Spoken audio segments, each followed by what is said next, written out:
Imagine a mother slamming on her brakes because a child just fell in front of a truck. Everyone screamed, and one woman dived straight under the wheels. But what happened next made history.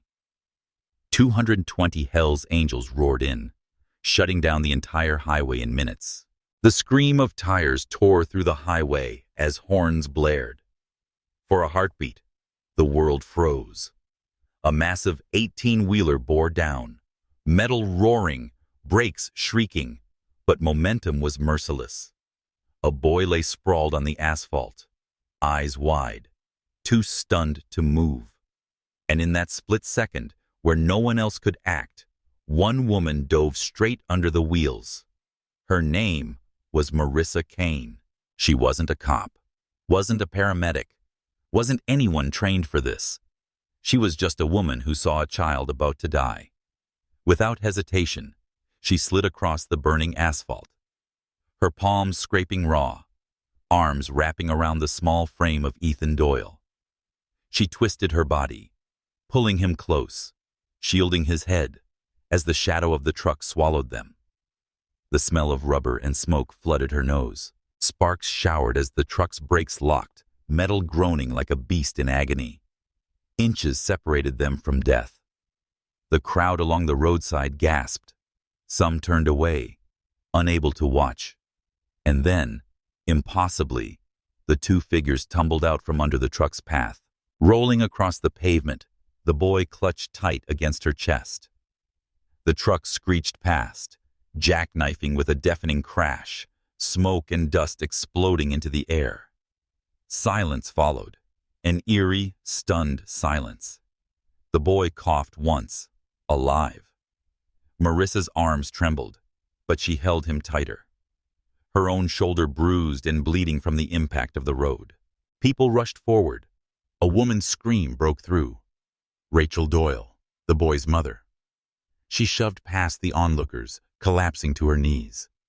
Tears streaking down her face as she gathered Ethan into her arms. "My baby," she cried, kissing his dirt-streaked forehead, her hands frantic, checking if he was hurt. Marissa tried to stand, but staggered, blood running down her elbow where gravel had bitten deep. She brushed it aside.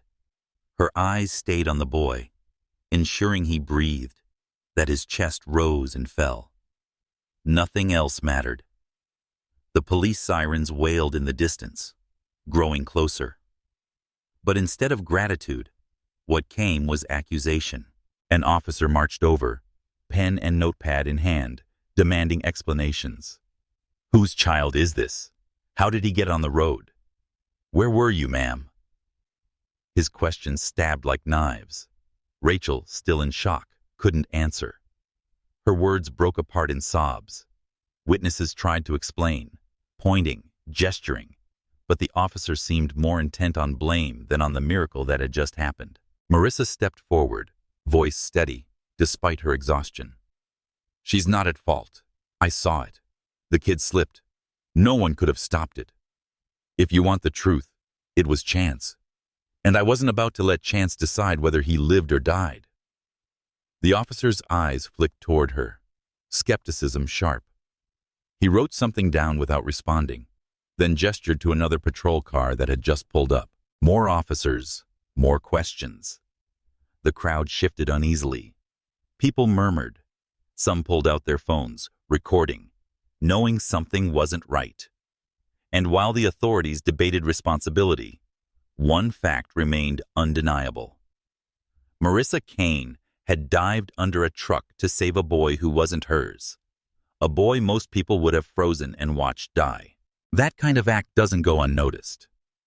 Across the town, word spread.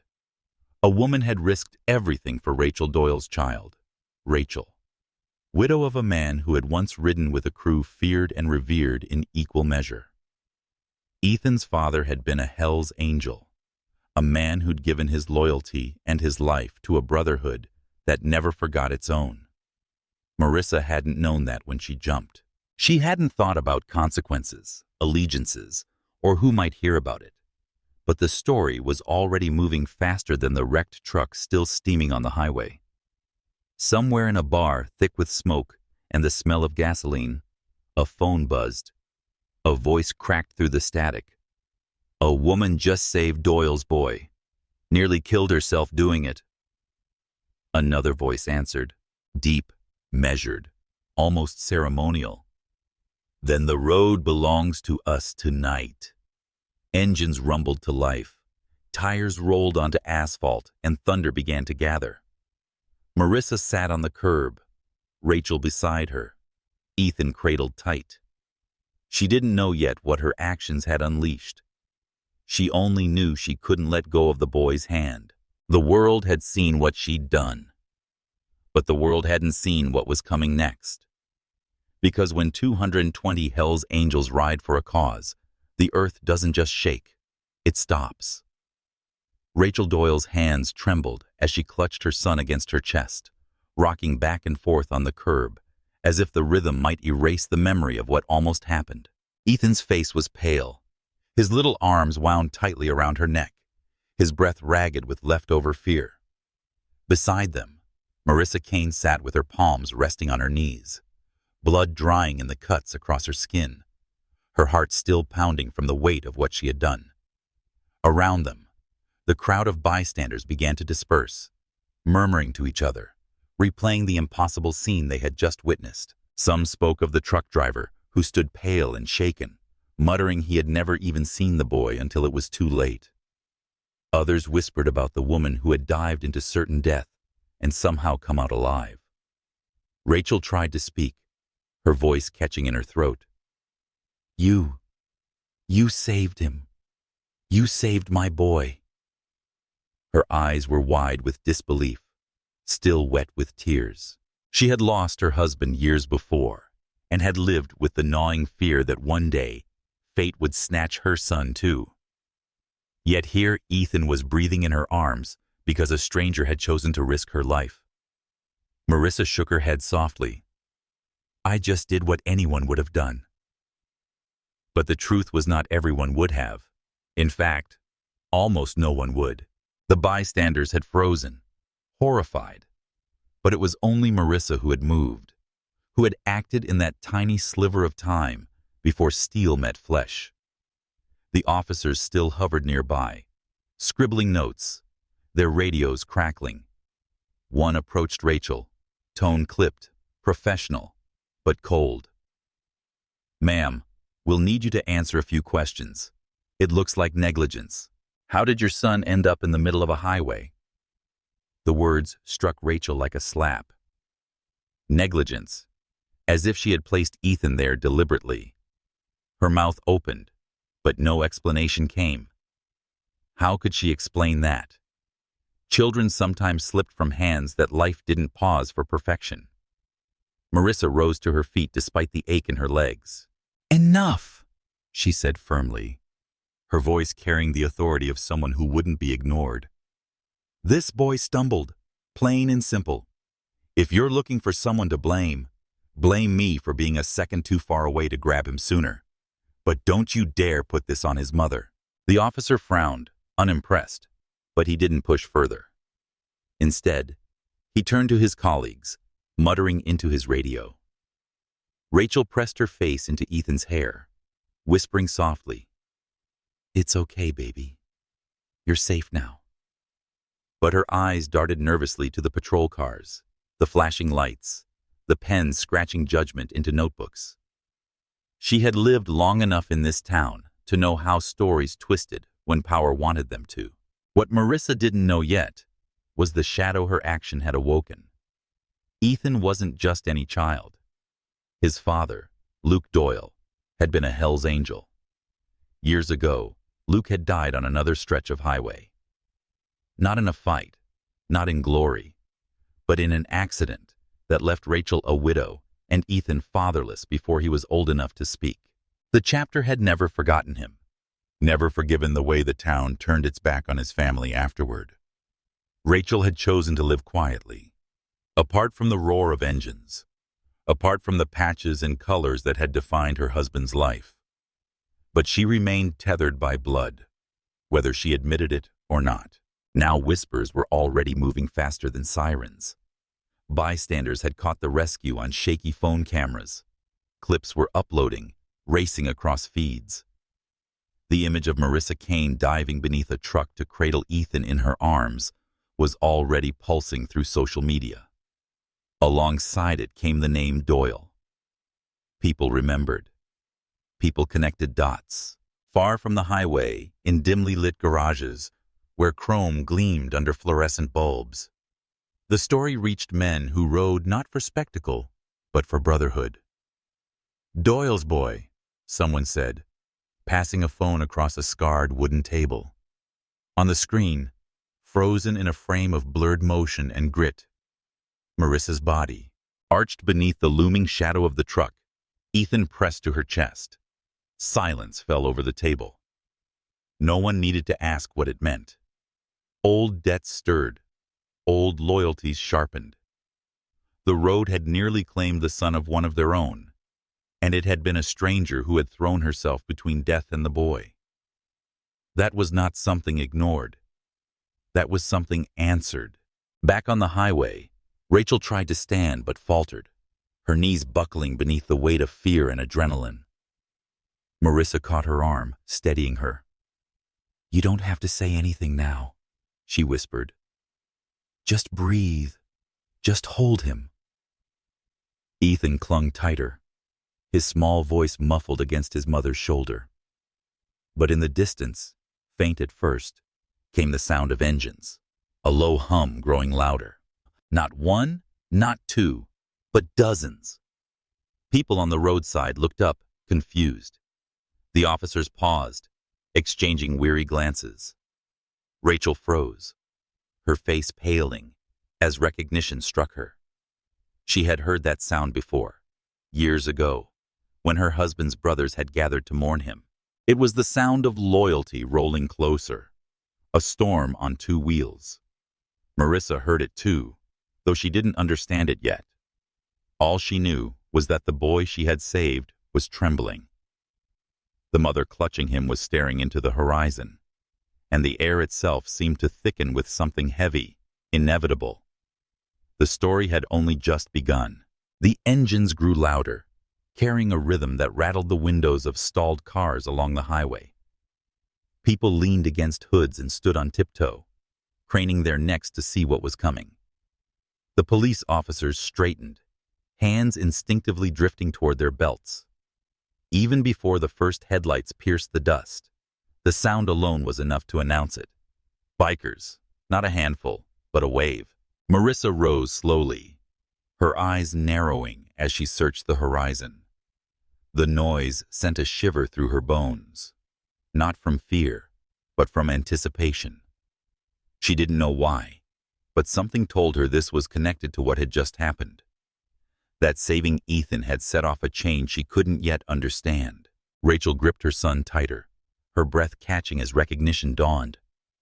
"It's them," she whispered. Out of the haze, the first silhouettes appeared.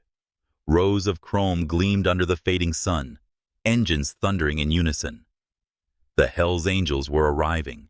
At first, it was only a few bikes, 10, maybe 15, pulling off the feeder road and rolling side by side. But behind them came more, stretching farther than the eye could follow. Strong in the first wave, their presence alone brought the entire highway to a standstill. Cars pulled onto the shoulder, drivers clutching steering wheels with white knuckles. No one dared move forward. The officers tensed. One barked into his radio, calling for backup, while another raised a hand, signaling the bikers to slow, but the men didn't slow. They moved with steady, deliberate purpose, the sound of their machines filling every inch of air. Their jackets bore the familiar death's head patch, red and white on black leather, unmistakable even in the dim light. Marissa felt Rachel stiffen beside her. Ethan buried his face into his mother's chest, sensing the fear, but not the history. The woman had lived in the shadow of this club once before, back when her husband rode with them. She knew their reputation, both feared and respected, loyal and merciless. She had chosen distance to protect her boy, yet now they were here, and there was no avoiding them. One officer stepped forward, trying to project authority over the roar. "This is a police scene," he shouted, his voice cracking against the tide of noise. "Turn around!" The command went unanswered. The bikes rolled closer, until they formed a wall of chrome and steel. Engines idling, but never silenced. Marissa's pulse quickened. She didn't understand the silent choreography, the way the riders lined themselves in a tight formation, 2 neat rows stretching across both lanes. But she could feel the weight of it, the way it demanded attention, the way it erased doubt. Finally, one of the bikers killed his engine. Others followed, and the sound ebbed away into a thick, unnatural silence. Only the clicking of cooling engines and the wind across the asphalt remained.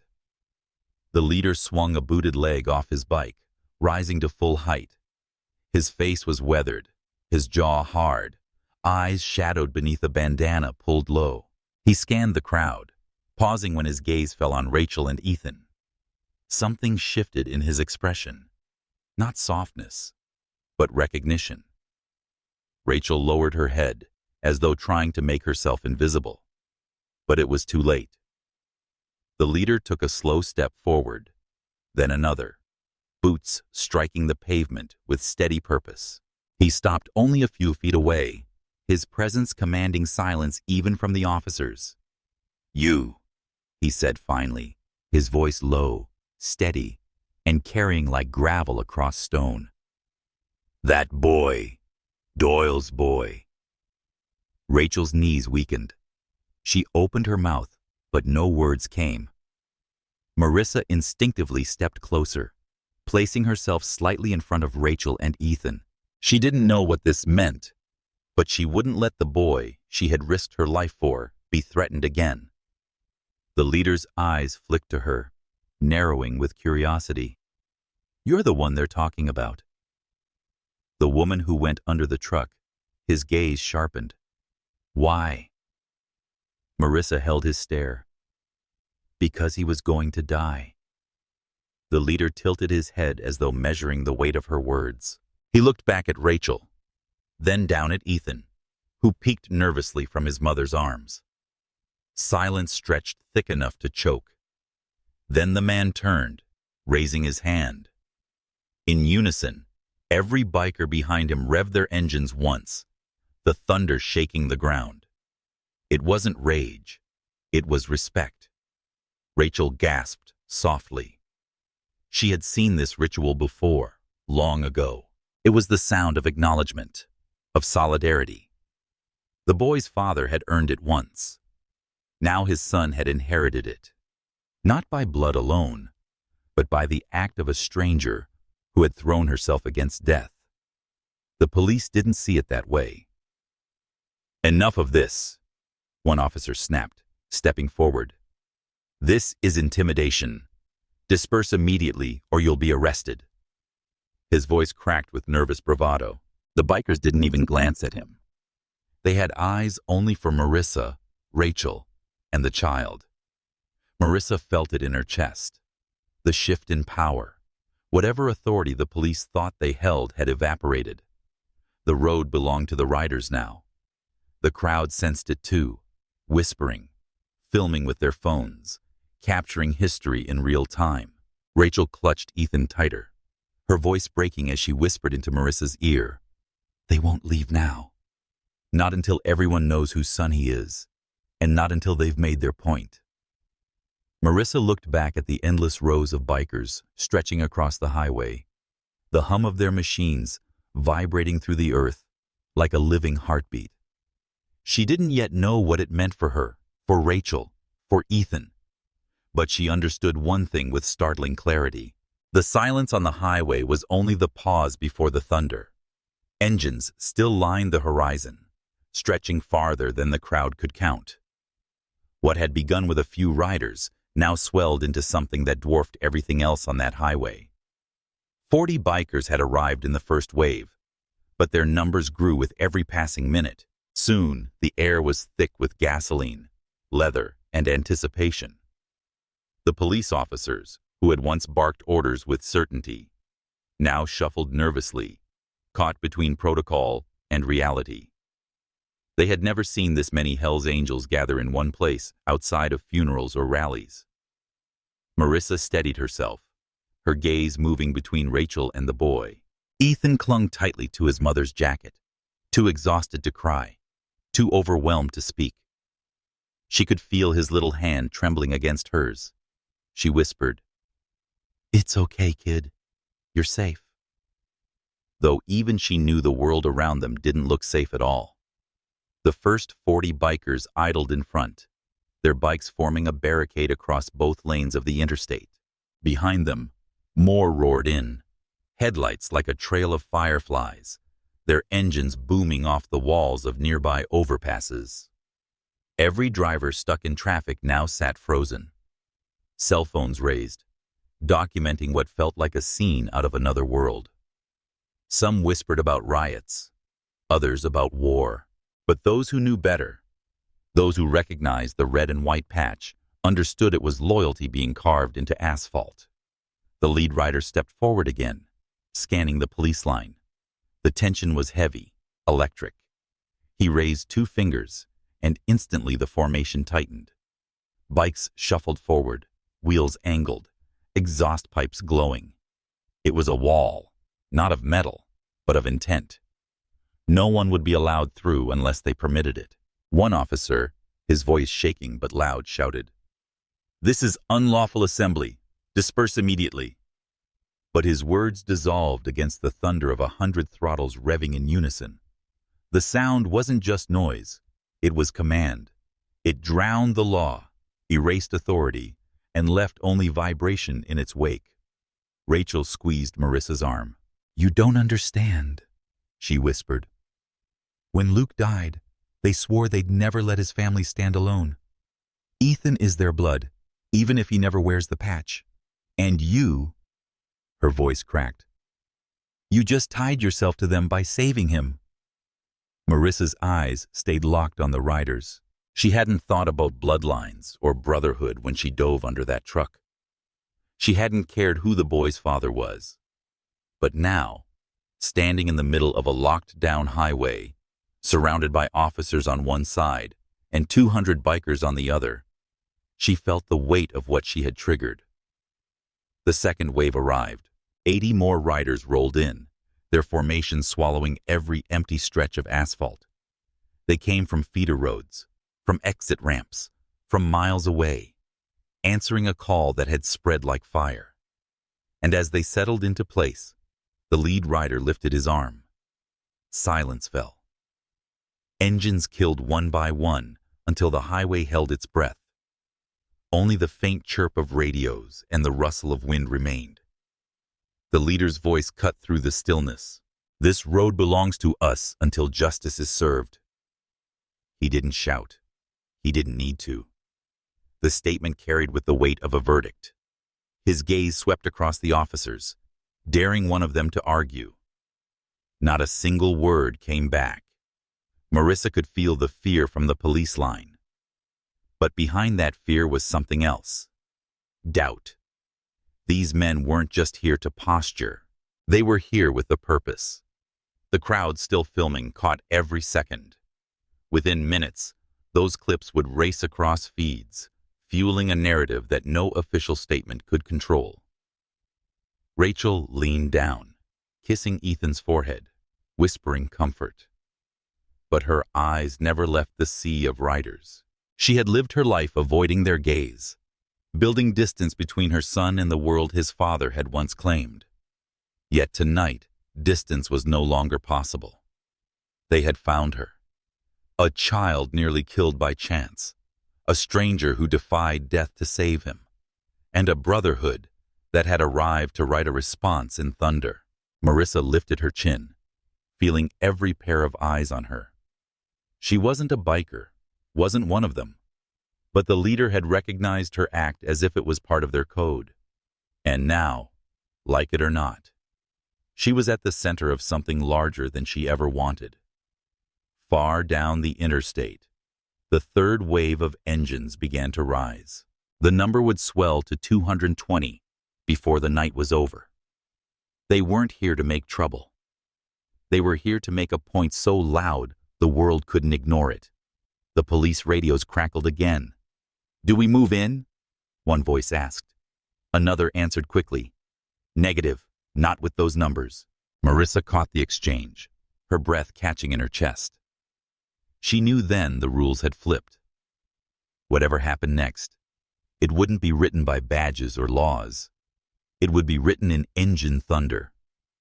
And for the first time, she wondered not whether she had done the right thing diving under that truck. She knew she had. She wondered what it meant to be the spark that lit an entire highway on fire. By the time the fifth wave rolled in, the highway had become unrecognizable. What had started as a trickle of engines was now a tidal wave.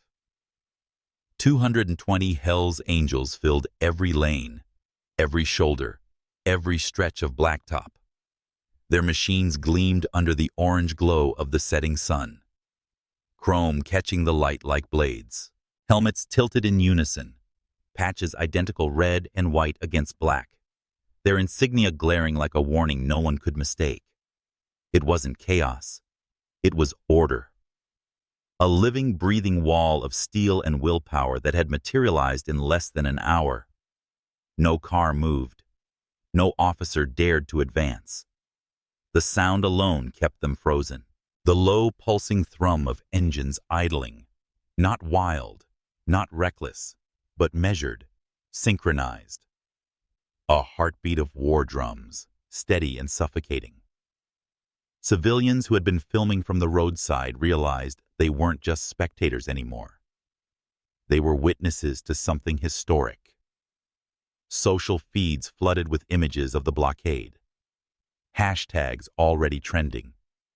The words "Highway Angels" flashing across screens worldwide before the dust had even settled. Rachel stood clutching Ethan, eyes wide, her lips trembling. She had tried for years to keep distance between her son and the life his father had lived. But now the life had come roaring back, not as a whisper, but as an earthquake. Ethan's small hand clutched the fabric of her jacket, his face buried against her chest, trying to shut out the thunder. Marissa's gaze swept over the formation. She had no history with them, no claim, no colors. Yet she felt the weight of their eyes on her as surely as she felt the ground tremble beneath their tires. They were not here for spectacle. They were here for Ethan. And because she had saved him by extension, they were here for her too. The leader raised his arm, and like soldiers drilled into precision, the bikers revved their engines once in perfect unison. The sound crashed like a wave against the walls of the overpass, rattling windows, shaking the earth itself. Drivers trapped in their cars flinched. Children covered their ears. It was more than noise. It was a declaration. The police tried again. A senior officer, sweat beading on his forehead, raised a megaphone. "This is a restricted scene. Disperse immediately or force will be used." His words barely carried over the throaty rumble of the engines. And then silence fell. The leader lowered his arm, and the engines died. One by one, the road hushed into an eerie stillness. The officer took a nervous step forward. For a moment, it seemed like he believed the order had worked. But then the leader walked into the center of the highway. Every rider followed his gaze. Every rider's body coiled like a spring. He pointed not at the police, not at the civilians, but at Rachel and Ethan. "His father bled on this highway," he said, voice gravel thick but steady.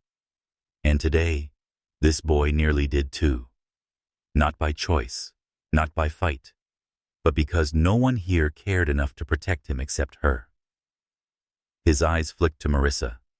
Whispers rippled through the crowd. Marissa's chest tightened.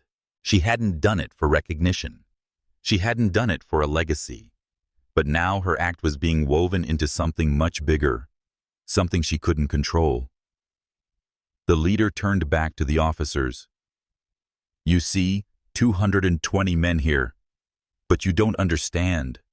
We're not here for a fight. We're here for a promise. That woman risked her life for one of ours.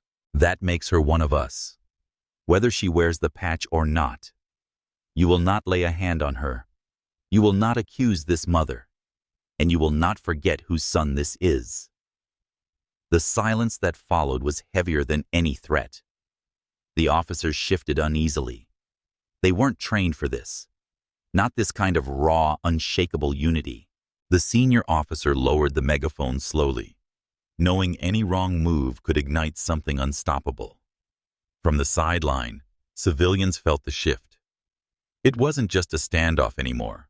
It was history being etched in real time. The Hells Angels had claimed the highway, not through violence, but through presence so overwhelming no one dared oppose it. Rachel's tears spilled freely now, her shoulders shaking. She whispered to Marissa, "I didn't ask for this. I just wanted him safe." Marissa squeezed her hand, her own throat tightening. "You've got safety," she murmured, "more than you ever asked for." Engines fired again, not in chaos, but in ritual. 220 voices of thunder rose, then held steady. People said later it sounded like a storm that refused to break, suspended in the air.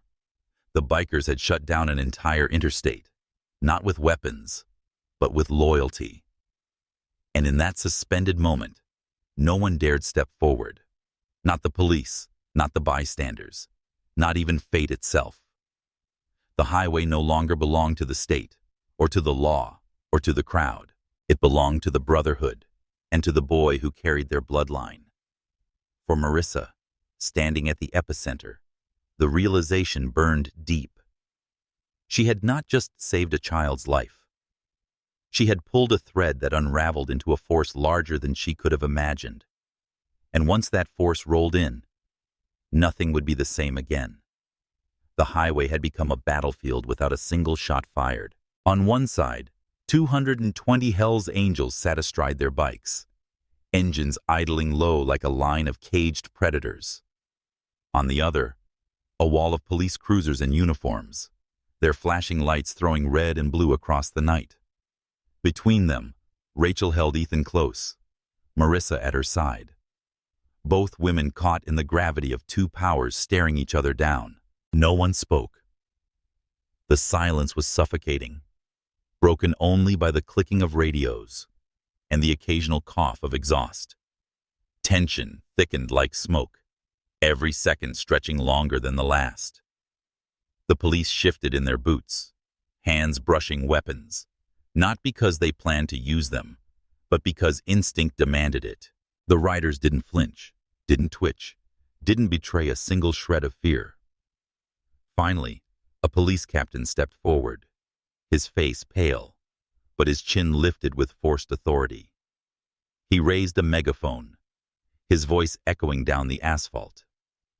"This highway is closed. You are ordered to disperse immediately. Failure to comply will result in arrests." His tone was sharp, but beneath it, tremors betrayed the truth.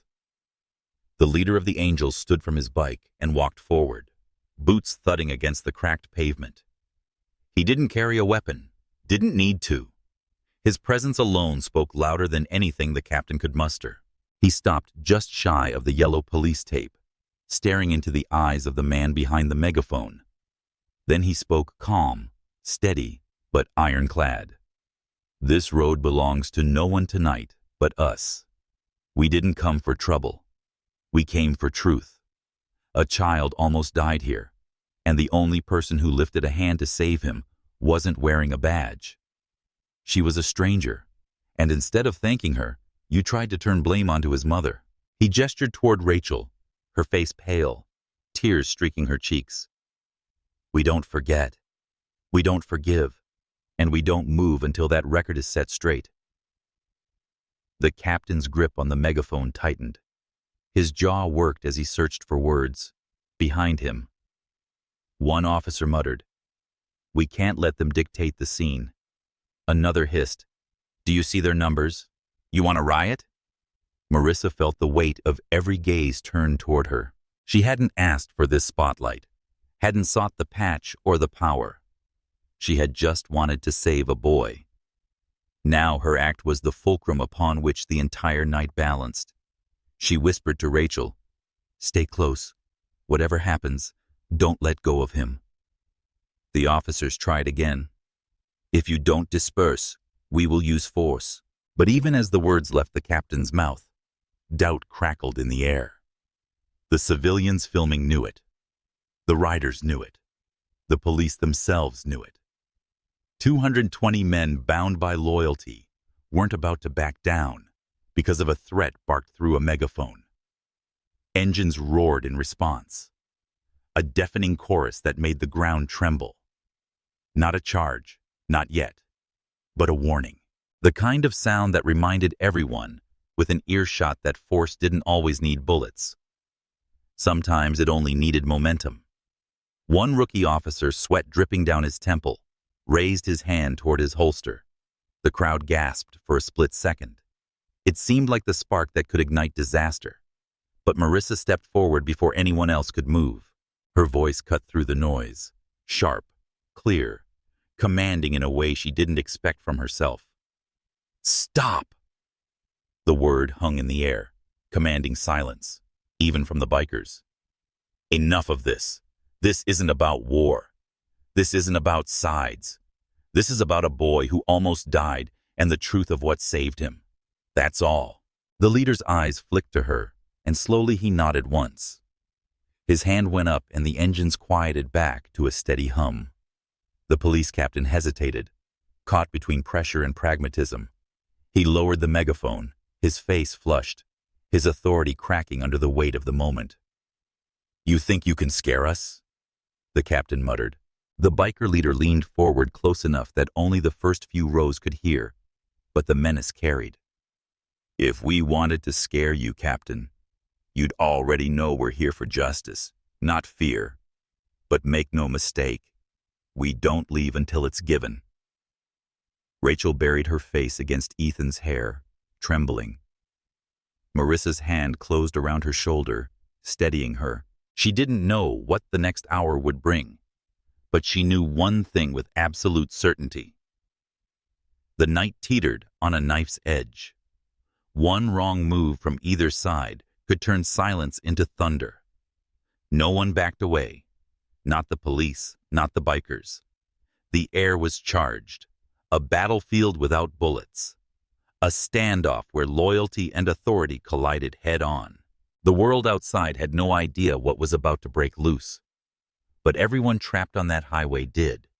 It wasn't just a standoff. It was a reckoning waiting for a spark. The standoff dragged on, minutes stretching into an eternity. The flashing lights painted everything in pulses of red and blue. But behind that glow, another current ran deeper, unspoken, heavy with memory. Marissa could feel it, though she didn't yet understand. The leader of the Hells Angels hadn't come just to intimidate police. They weren't here merely for the rescue she had carried out. This was about something older, something tied to the boy, clinging to his mother's side. The leader stepped forward again, his boots grinding against asphalt. And this time, his words weren't for the police. They were for everyone within earshot.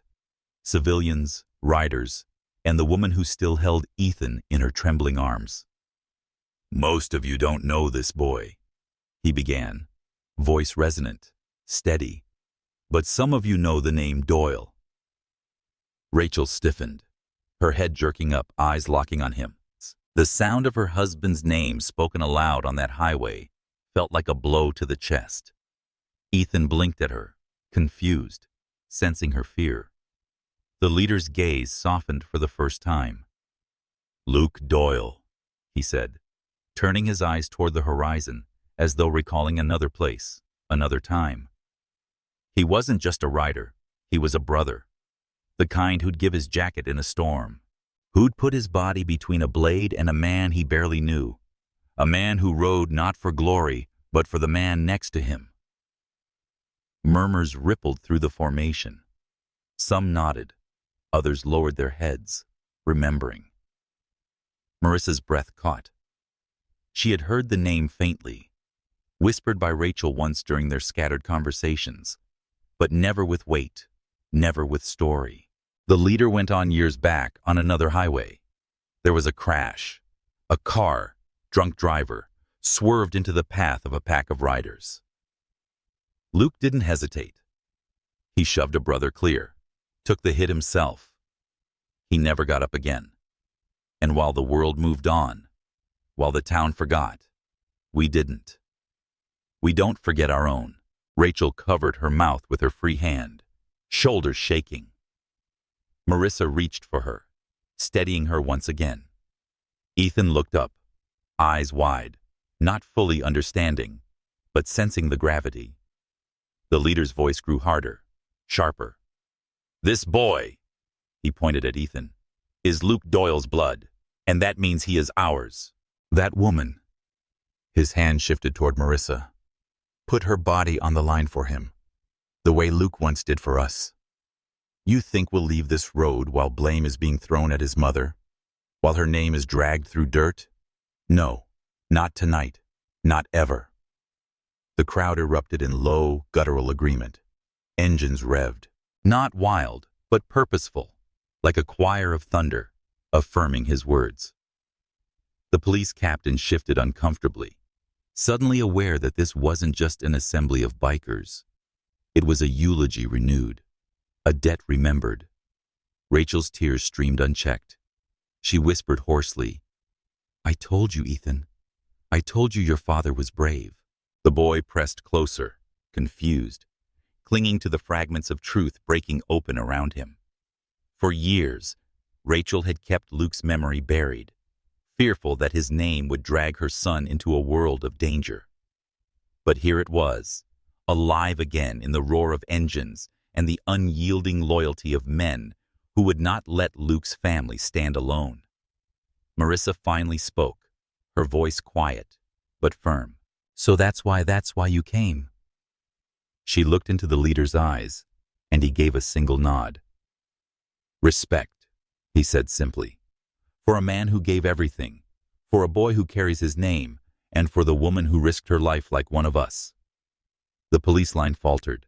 They had no argument against history, against loyalty written in sacrifice. The captain tried once more, but his voice lacked conviction. "That was years ago. That has nothing to do with—" The leader cut him off, his voice sharp as steel. "Everything to do with it. You call this highway yours because of jurisdiction. We call it ours because blood was spilled on it. Tonight we reclaim it, not with violence, but with presence. We don't forget, and we don't move until her name is cleared, until his mother walks free, and until this boy is safe." The weight of his words settled over the highway like a verdict. The officers glanced at one another, radios crackling nervously, but no one dared step forward. The balance had shifted entirely. Rachel clutched Ethan close, whispering through her tears. For the first time, she realized she wasn't alone.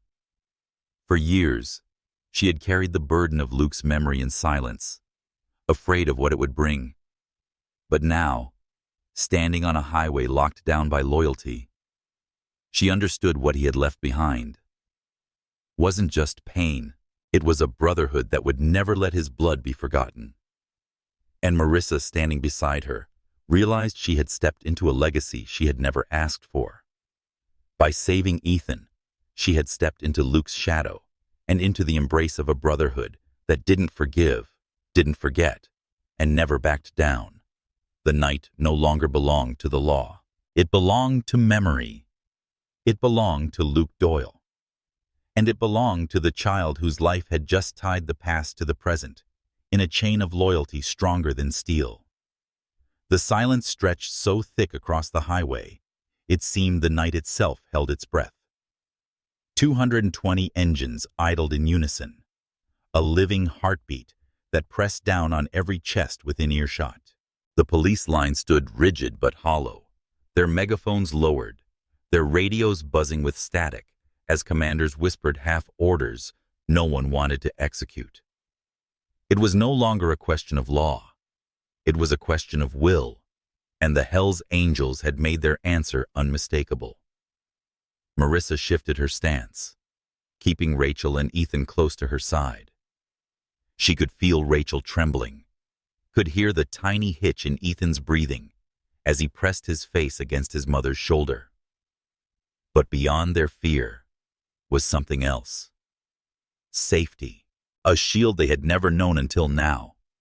An unbroken wall of riders stood between them and the world, not shouting, not charging, simply existing with a presence so absolute it stripped the police of their authority. The captain of the police force barked one last order into his radio.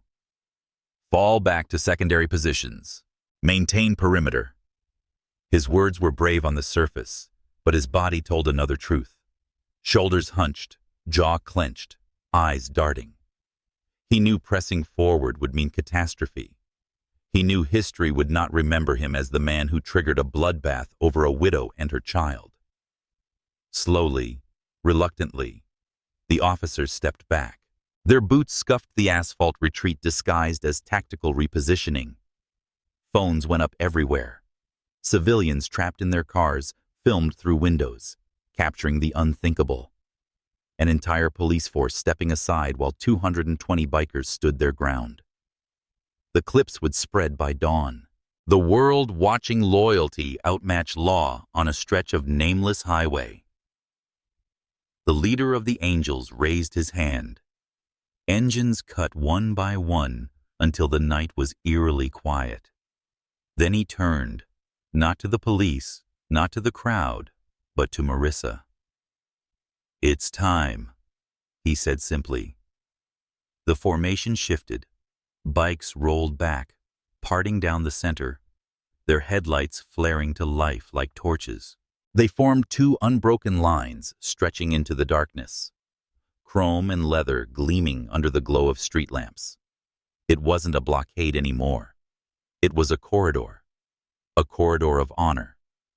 Marissa looked at Rachel, who stared in awe, tears streaking her cheeks. Ethan's small eyes widened, catching the glow of the headlights, sensing something sacred, though he couldn't yet name it. Marissa took Rachel's free hand and whispered, "Let's go." Step by step, they moved forward. The roar of engines stayed silent, but the power of the moment was deafening. Each rider bowed his head slightly as they passed, helmets dipping, a gesture of respect. Some removed their gloves, placing hands over hearts. Others tapped the patches on their vests, an oath renewed in silence. Marissa walked steady, though her throat tightened. She felt every gaze on her, not of strangers, but of men acknowledging her as one of their own, even without colors. She had gone under a truck for a boy she barely knew, and now she was walking through a brotherhood's corridor, carrying a respect she had never sought. Rachel held Ethan close, whispering into his ear, "This is your father's family. They never forgot him, and they'll never forget tonight." Ethan looked up, confusion mingling with awe, as if trying to understand how his father's shadow could still protect him years after his death. When they reached the end of the line, the leader stepped forward once more. He extended his hand toward Marissa, not in command, but in recognition. She hesitated, then clasped it. His grip was firm, grounding. "Luke saved one of ours. You saved his. That debt is paid in full, but respect that stays forever." Marissa nodded. Words caught in her throat. She didn't need to speak. The silence said everything. Engines roared to life again, not chaotic, but unified, rising like a hymn. The ground shook, headlights blazing.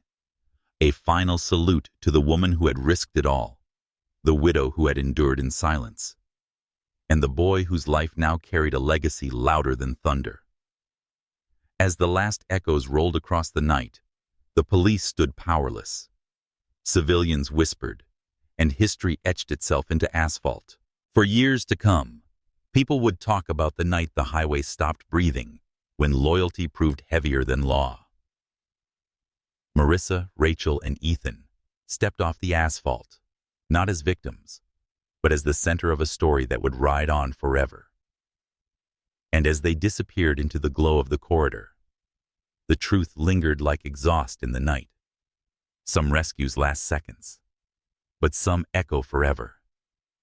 In the heart-pounding chaos of a roaring highway, where death's shadow loomed like an unyielding storm, one woman's raw courage shattered the ordinary and wove an unbreakable tapestry of human connection.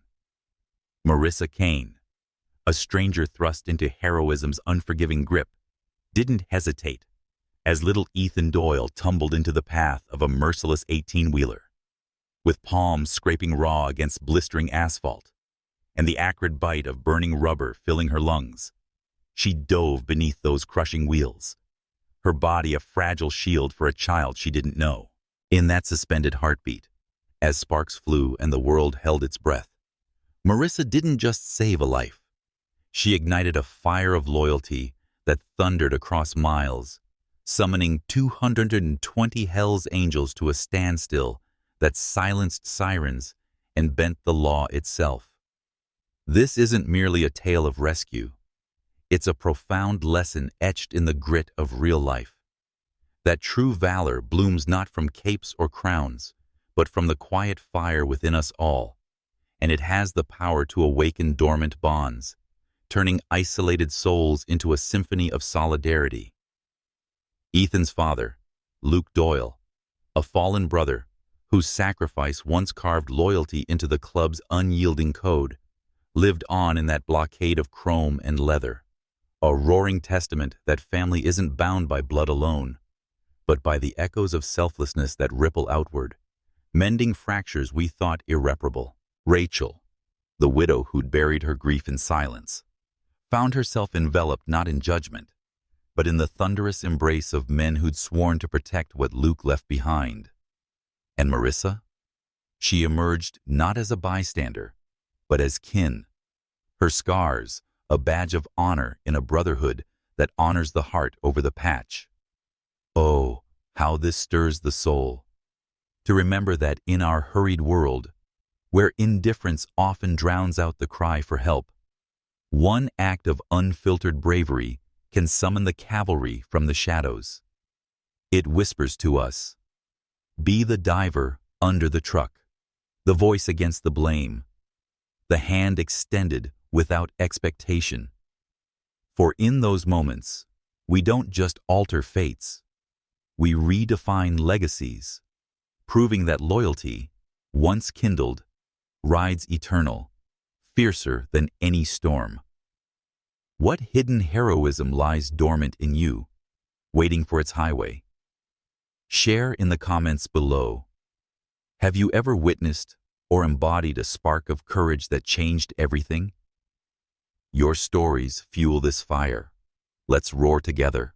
If this tale touched your depths, hit that subscribe button now. Join the ride. The road ahead is ours.